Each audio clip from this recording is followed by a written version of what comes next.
Si eres capaz de tocar una sola nota decente en ese piano, me caso contigo. La frase, afilada como un cuchillo, cortó el murmullo elegante del salón de fiestas. La música se detuvo. Las copas de champán quedaron suspendidas en el aire.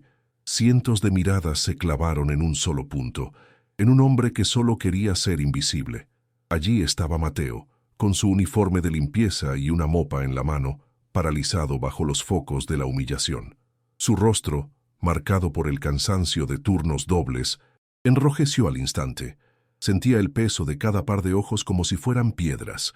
Frente a él, con una sonrisa helada, se encontraba Isabella Montenegro, joven, billonaria y aburrida. Usaba su poder como un juguete y acababa de encontrar su distracción de la noche. Para ella, Mateo no era una persona, sino parte del decorado. Él solo se había detenido un segundo, un instante robado para admirar el imponente piano de cola que dominaba el escenario. Un eco de una vida que tuvo que dejar atrás. Un sueño enterrado bajo facturas y preocupaciones. Pero Isabella vio su anhelo y lo convirtió en un arma contra él. El silencio se hizo denso, pesado. Se oían risas ahogadas entre los invitados, cómplices del cruel espectáculo. Mateo quería que la tierra se lo tragase, desaparecer, correr lejos de allí. Pero entonces una imagen llenó su mente. El rostro de su pequeña hija, Sofía. Su lucha no era por él, era por ella, por la operación de corazón que necesitaba desesperadamente y que él no podía pagar. El miedo seguía ahí, pero algo más fuerte empezó a nacer en su pecho, una extraña y desesperada calma. Lo que nadie en esa sala sabía era que no estaban humillando a un simple conserje, estaban desafiando a un genio oculto, y él estaba a punto de aceptar el reto. Antes de aquella noche, la vida de Mateo era una sinfonía silenciosa de sacrificios. Cada amanecer lo encontraba con los ojos pesados y el cuerpo dolorido, saliendo de su pequeño apartamento antes de que el sol se asomara. Sus manos, que una vez acariciaron el marfil, ahora estaban ásperas por los productos de limpieza. Su mundo giraba en torno a una pequeña de 8 años llamada Sofía. Ella era su luz, su razón para soportar los turnos dobles y las miradas condescendientes. Sofía había nacido con un corazón frágil, un corazón que necesitaba una operación que costaba más de lo que Mateo ganaría en toda una vida.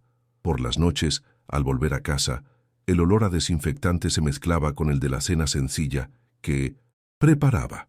Sofía lo esperaba sentada a la mesa, dibujando en un cuaderno. A veces le preguntaba por qué ya no tocaba el piano. Mateo solo sonreía con tristeza y cambiaba de tema. El viejo teclado que tenían en una esquina acumulaba polvo. Era un fantasma de otra vida, de cuando él y su esposa soñaban con llenar teatros. Pero la enfermedad se la llevó a ella y lo dejó a él con un sueño roto y una promesa por cumplir: cuidar de su hija, costase lo que costase. A veces, la frustración lo ahogaba. Recibía cartas del hospital, recordatorios de una deuda que crecía como una sombra. Se sentía atrapado, invisible para un mundo que solo veía su uniforme y no al hombre que había debajo. Pero la risa de Sofía era suficiente para seguir adelante un día más. Un día encontró una de sus viejas partituras. Las notas parecían mirarlo, llamándolo desde un pasado que dolía demasiado. Por un instante, sus dedos se movieron en el aire, recordando la melodía. Un destello de esperanza, tan frágil como poderoso, se abrió paso en su cansancio. El contraste era brutal. De día limpiaba salones de lujo, rodeado de una opulencia que solo podía observar desde la distancia. De noche, volvía a su humilde realidad, donde cada céntimo contaba. No sabía que esos dos mundos estaban a punto de colisionar de la forma más inesperada. Aquella tarde, mientras se preparaba para la gala en el hotel, sintió un extraño presentimiento. El peso del mundo parecía más grande que nunca. Nos gustaría saber desde dónde nos estás viendo y qué hora es en tu ciudad. Cuéntanos en los comentarios. Esa noche el destino le tenía preparada una prueba frente a cientos de extraños, en el mismo escenario que limpiaba cada día. Él aún no lo sabía, pero estaba a punto de enfrentarse a la humillación que podría destruirlo o liberarlo para siempre. La puerta principal del salón se abrió y un silencio momentáneo se extendió como una onda. Era Isabella Montenegro. Se movía con la seguridad de quien posee el mundo, envuelta en un vestido rojo que parecía arder bajo las luces de los candelabros. A su paso, las conversaciones se detenían y las cabezas se giraban. No sonreía. Su rostro, de una belleza casi insultante, mostraba un claro aburrimiento.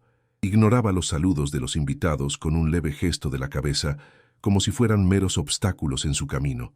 Su séquito de amigos la seguía de cerca, riendo de comentarios que solo ellos podían oír. En una esquina, ajeno a todo, Mateo terminaba de secar una mancha casi invisible en el suelo de mármol. Su trabajo estaba casi hecho.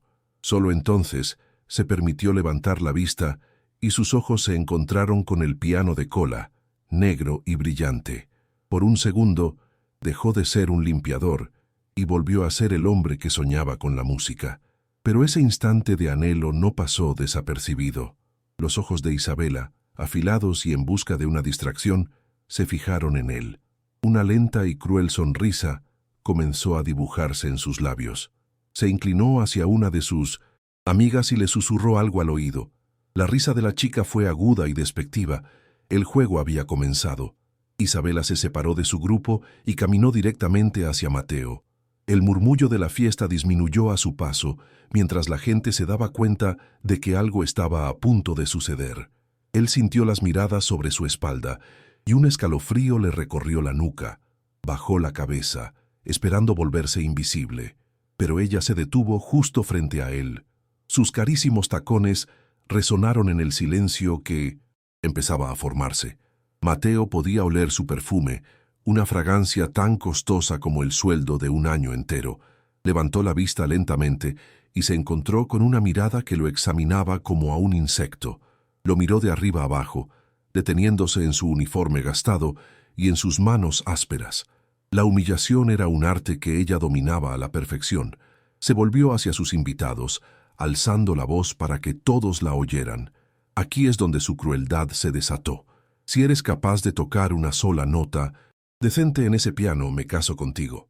La frase, afilada como un cuchillo, cortó el murmullo elegante del salón de fiestas. La música se detuvo. Las copas de champán quedaron suspendidas en el aire. Cientos de miradas se clavaron en un solo punto, en un hombre que solo quería desaparecer.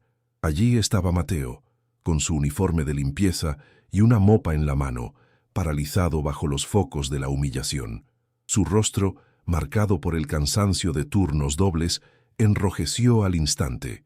Sentía el peso de cada par de ojos como si fueran piedras. El silencio se hizo denso, pesado. Se oían risas ahogadas entre los invitados, cómplices del cruel espectáculo. Mateo quería que la tierra se lo tragase, correr lejos de allí. Pero entonces una imagen llenó su mente, el rostro de su pequeña hija Sofía.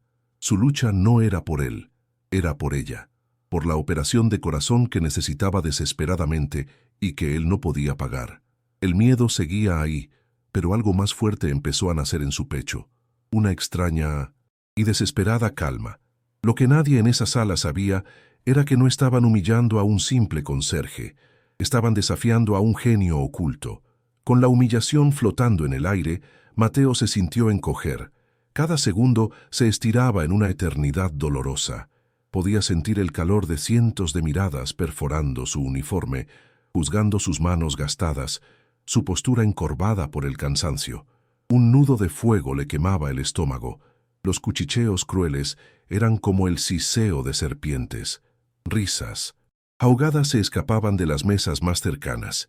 Isabella Montenegro lo observaba con los brazos cruzados, una sonrisa helada en sus labios. Para ella, él no era más que un peón en su juego de poder, una distracción para su aburrimiento. Su primer impulso fue correr, huir de esa jaula dorada y no mirar atrás. El uniforme azul le pesaba como una armadura de plomo, marcándolo como alguien que no pertenecía a ese mundo. Sus manos, que aún sujetaban la mopa, temblaban visiblemente. Solo quería desaparecer. Pero entonces el rostro de Sofía apareció en su mente. Su sonrisa frágil, sus ojos llenos de una confianza que él no podía permitirse traicionar. Vio las facturas del hospital apiladas en la mesa de su cocina. Vio el miedo en los ojos de los médicos y supo que no podía huir. El mango de la mopa resbaló de sus dedos sudorosos y cayó al suelo. El golpe seco y hueco resonó en el silencio sepulcral, un sonido tan fuera de lugar como él mismo. Fue el sonido de una decisión. Sin mirar a Pinto ni a nadie, comenzó a caminar hacia el escenario. Cada paso era una batalla contra el pánico que le gritaba que se detuviera. El suelo de mármol pulido parecía un camino de espinas. Las caras de los invitados se convirtieron en una mancha borrosa de desprecio y curiosidad morbosa. Sentía que se ahogaba. «Que alguien le enseñe dónde están las teclas», gritó una voz burlona entre los invitados. Una nueva ola de risas lo golpeó, más fuerte esta vez. Mateo apretó los puños a sus costados, sintiendo cómo la ira se mezclaba con la vergüenza. Siguió caminando. Finalmente llegó al piano. Era una bestia negra y brillante, imponente. Sus dedos, ásperos por el trabajo, rozaron la madera pulida. Era como tocar el fantasma de una vida perdida, un sueño que había enterrado bajo capas de dolor y necesidad. Antes de sentarse, sus ojos se encontraron con los de Isabela.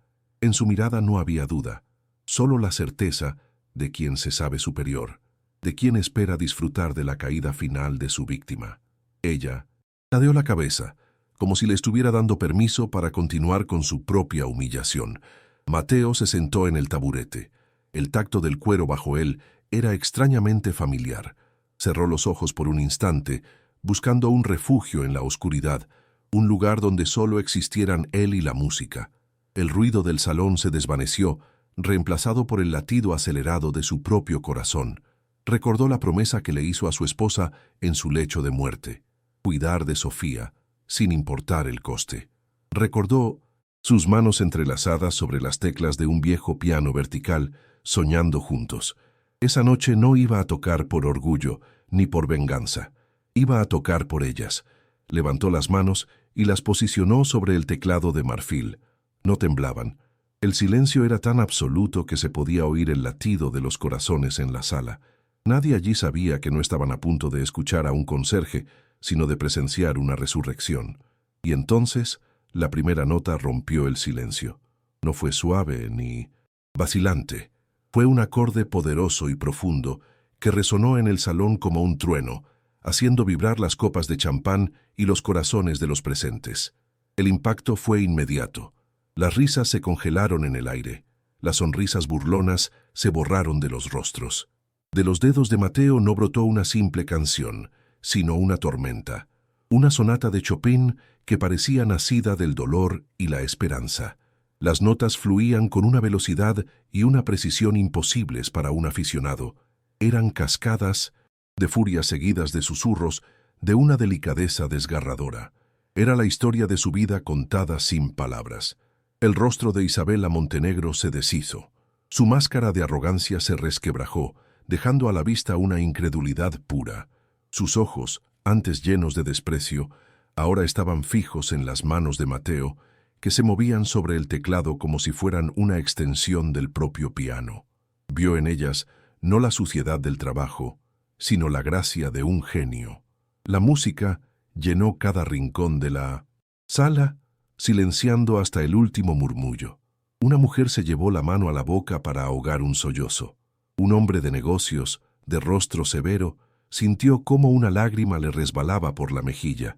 No estaban escuchando a un limpiador. Estaban presenciando el alma de un hombre desnuda sobre el marfil. Cada nota era un recuerdo. La furia de la impotencia ante las facturas del hospital. La ternura de una canción de cuna para Sofía. El dolor agudo por la pérdida de su esposa. La pequeña y titilante llama de esperanza que se negaba a extinguirse. Era una confesión, una oración, un grito de guerra. En medio de la pieza, un hombre mayor en la primera fila, un conocido crítico musical, se levantó lentamente, con el rostro pálido por la conmoción. Susurró a su acompañante una sola palabra: «Maestro». La palabra se extendió por la sala como un reguero de pólvora, confirmando lo que todos sentían pero no se atrevían a creer. La humillación se había transformado en un milagro. La vergüenza había cambiado de bando. posándose pesadamente sobre los hombros de Isabela y de cada persona que se había reído. Si estuvieras en esa sala, ¿qué harías en esta situación? Danos un like y cuéntanoslo en los comentarios. Mateo cerró los ojos, ajeno a todo lo que no fuera la música. Ya no estaba en ese salón, sino en un lugar donde solo existían él y su hija. Tocaba para ella, para darle la fuerza que a él a veces le faltaba, para construirle un futuro con sus propias manos. La última nota llegó. Se quedó suspendida en el aire, vibrando, cargada con todo el peso de la emoción. Y luego, el silencio. Un silencio absoluto, denso, más profundo y respetuoso que cualquier ovación. En ese instante, nadie vio un uniforme de limpieza. Nadie vio a un hombre humillado. Solo vieron a un artista que acababa de arrebatarles el aliento. El conserje había desaparecido. En su lugar, había un rey sentado en su trono. El silencio que siguió a la última nota fue más atronador que cualquier música. Era un vacío denso, cargado de vergüenza y asombro. Nadie se atrevía a respirar. En el centro de todo, Mateo permanecía sentado, con los dedos aún rozando las teclas, los ojos cerrados como si estuviera en una oración. Por un instante, el rostro de Sofía apareció en su oscuridad, sonriéndole. Había tocado para ella. Entonces el hechizo se rompió, no con un aplauso, sino con una explosión. Un hombre en la primera fila se puso en pie de un salto, y su ovación fue la chispa que incendió la sala. En 9 segundos, todos estaban de pie, gritando, aplaudiendo con una fuerza desesperada, como si intentaran lavar la humillación que habían presenciado con el sonido de sus manos. Las lágrimas corrían por las mejillas de hombres y mujeres que minutos antes se habían reído. Isabela Montenegro estaba paralizada en medio de la tormenta. El color había desaparecido de su rostro, dejándola pálida como el mármol. Su cuerpo temblaba visiblemente bajo el vestido rojo. Sus ojos, fijos en la figura de Mateo en el escenario, ya no contenían arrogancia, sino un horror puro. El reflejo de su propia crueldad la golpeaba con la fuerza de la sonata que acababa de escuchar. Se sentía desnuda, expuesta. Lentamente, Mateo abrió los ojos. No vio a la multitud. Sus ojos buscaron y encontraron los de Isabela. No había ira en su mirada ni triunfo, solo una profunda y tranquila tristeza que era más devastadora que cualquier acusación. Ese simple cruce de miradas fue su juicio final. Ella apartó la vista, incapaz de sostener el peso de su dignidad. Impulsada por una fuerza que no comprendía, Isabela comenzó a caminar hacia el escenario. La multitud se apartó a su paso como las aguas de un mar. El estruendo de los aplausos disminuyó, convirtiéndose en un murmullo expectante. Cada paso que daba resonaba en el silencio creciente. ¿Iba a atacarlo? ¿A redoblar la humillación? Nadie sabía qué esperar. Llegó al pie del escenario y se detuvo. Levantó la vista hacia Mateo, que ahora la miraba desde arriba. Las lágrimas que había estado conteniendo finalmente brotaron, trazando surcos oscuros en su maquillaje perfecto. Con la voz rota, en un susurro que sin embargo pareció llenar toda la sala, pronunció una sola palabra: perdón. Pero antes de que Mateo pudiera responder, antes de que el momento pudiera resolverse, un hombre de cabello plateado y traje impecable se adelantó desde la primera fila. Caminó con la autoridad de quien no necesita pedir permiso, ignorando por completo a la billonaria que sollozaba. Se detuvo junto a ella y dirigió su atención únicamente a Mateo. «Señor», dijo con una voz que vibraba de emoción y poder, «mi nombre es Alejandro Vega y soy productor musical, y lo que usted acaba de hacer en ese piano no ha sido un simple recital, ha sido un milagro, y los milagros, créame, no pueden permanecer en la sombra». Las palabras de Alejandro Vega resonaron en el salón como la nota final de una sinfonía. La oferta era real, tangible, una cuerda de salvamento lanzada en medio de la tormenta. Mateo miró al productor, luego a Isabela, cuyo rostro estaba bañado en lágrimas de una vergüenza que la estaba purificando. Por primera vez en años, un futuro que creía enterrado se abría paso ante sus ojos. Aquella noche no solo cambió el destino de Mateo, sino el de todos los que presenciaron el milagro. Fiel a su palabra, Alejandro Vega movilizó a los mejores cirujanos del país para Sofía. Días después, mientras su hija entraba en el quirófano, Mateo firmaba un contrato discográfico. Sus manos, antes ásperas por la lejía, ahora estaban aseguradas por una cifra que no podía ni comprender. Isabela Montenegro desapareció de las fiestas y las portadas de las revistas. En el silencio de su caída, encontró su redención. No solo cubrió todos los gastos médicos de Sofía, sino que usó su fortuna para crear la Fundación Mateo García, un refugio para jóvenes talentos sin recursos. Su poder, que una vez usó para humillar, se convirtió en una herramienta para construir sueños. Un año más tarde, el telón del Teatro Real se alzó. Un hombre caminó con paso firme hacia el imponente piano de cola. No llevaba un uniforme azul, sino un elegante frac que parecía hecho a su medida. La ovación que lo recibió hizo temblar los cimientos del edificio. Era Mateo, pero ya no era el mismo hombre. En la primera fila, una niña de 9 años, con las mejillas sonrosadas y una cicatriz casi invisible en el pecho, aplaudía con una energía desbordante. Era Sofía, sana, feliz. A su lado, Isabela la miraba con ternura.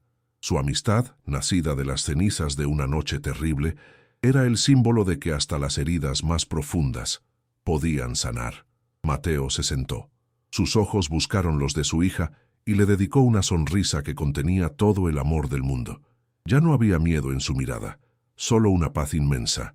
Observó a la multitud, a las cientos de almas que habían venido a escuchar su historia contada en notas musicales. Ya no tocaba para sobrevivir, sino para celebrar.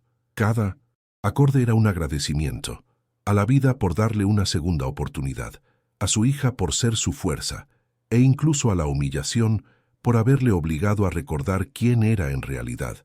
Su historia nos recuerda que el talento no entiende de uniformes ni de clases sociales, y que la dignidad es la melodía más poderosa.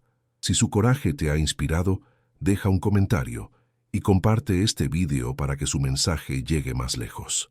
Sus dedos, por fin en casa, se posaron sobre el teclado, y la música comenzó a sonar, no como un grito de guerra, sino como una canción de cuna.